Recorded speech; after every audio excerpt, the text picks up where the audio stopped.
Hi, in this example, I will be walking through a regression by hand.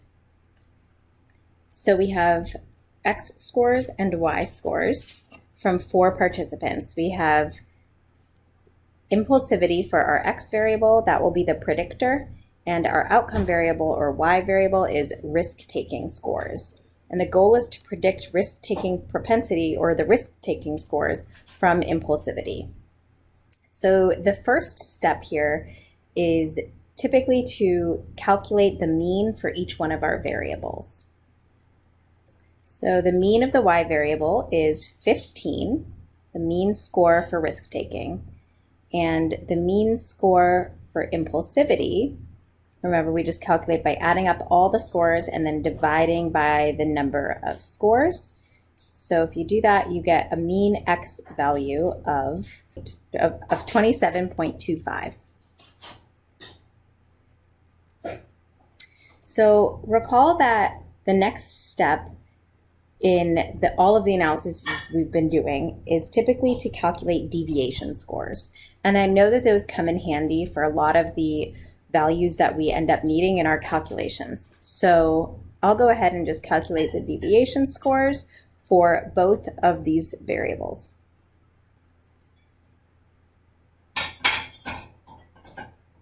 So 12 minus 15, that's X minus M for the first person, is -3. And I just did the same thing for each person in my sample. Same thing for the impulsivity scores. I have 26 minus the mean of 27.5 gives me a deviation score for the first person of -1.5. And I'll just do the same for the other 3 individuals' impulsivity values to get a deviation score for every person in my sample. Now remember that the next step is typically to calculate squared deviations. So that means I want to square each individual's deviation score to get a squared deviation score, and I'll do that for both variables as well. So -3 squared is 9, 0 squared is 0, 4 squared is 16, and -1 squared is 1. So I do the same thing for all the deviation scores for the X variable or impulsivity. Okay, and recall that often we end up needing the sum of squares, or SS, for some of the formulas that we use in statistics. So typically we just go ahead and calculate that value so we have it just in case. So the sum of squares for X and the sum of squares for Y. So if I add up all the square deviations for Y, I get a value of 26. And adding up all the squared deviations for X, I get 45. And remember that those are sometimes denoted by SS for sum of squares with a subscript Y or X, respective to the variable. Okay, so now we have all the information that we need for our regression analysis. So I'll just scroll down. And remember that the prediction equation for regression is y hat equals a plus bx. That's my prediction rule to predict risk-taking behavior from impulsivity. I need to calculate A, my intercept or constant, and B, the regression coefficient or slope. And I'll start with B.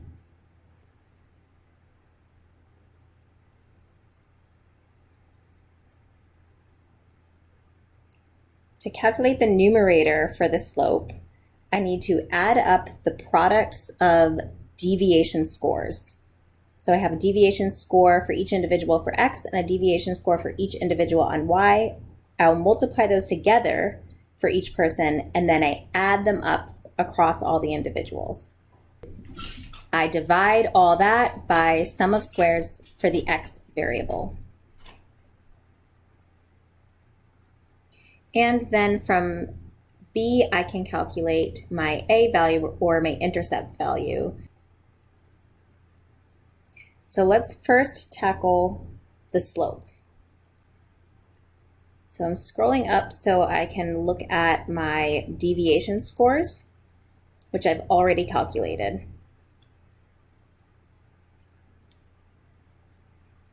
And I'm just going to rewrite them down here so I can put them side by side.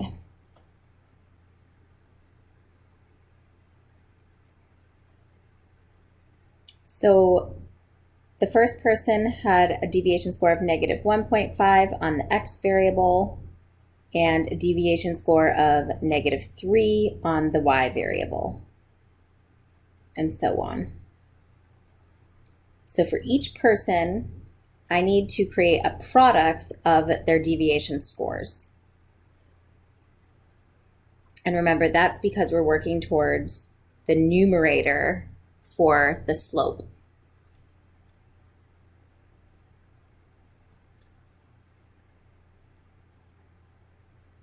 So for the first person, I multiply their two deviation scores together to get a product of negative 4.5. And I'll do that for every individual in the sample.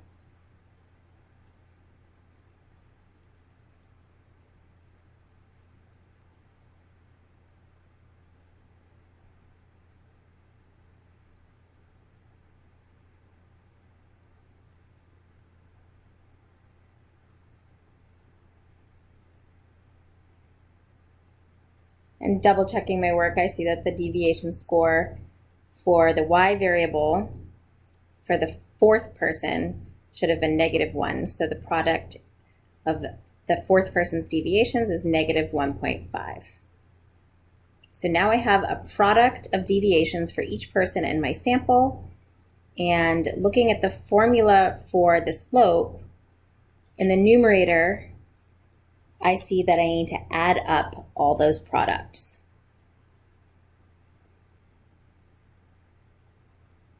And I get a value of 21.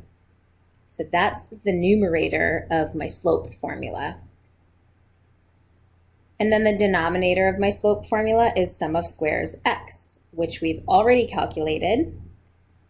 And I can see it right up here.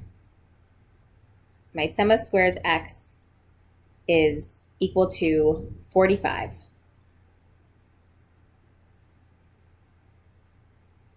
So now I have the numerator and denominator for my slope term. B is equal to 21 divided by 45.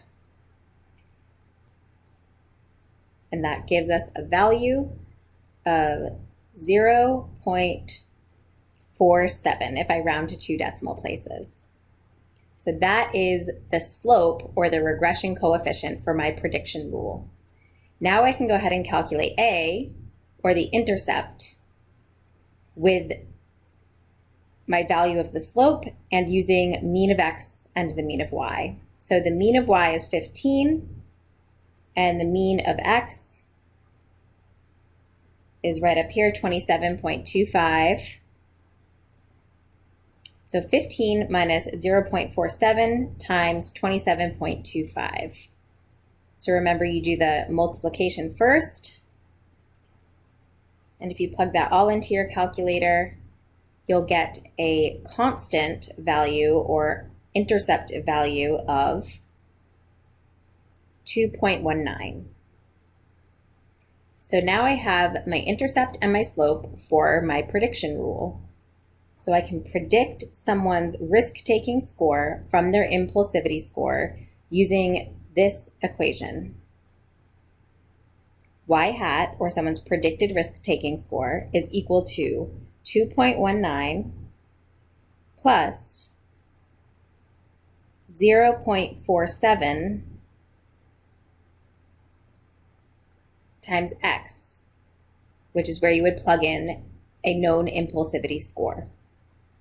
So let's just try out a little example using this prediction rule. I can plug in anyone's impulsivity score to get their predicted level or estimated level of risk-taking behavior.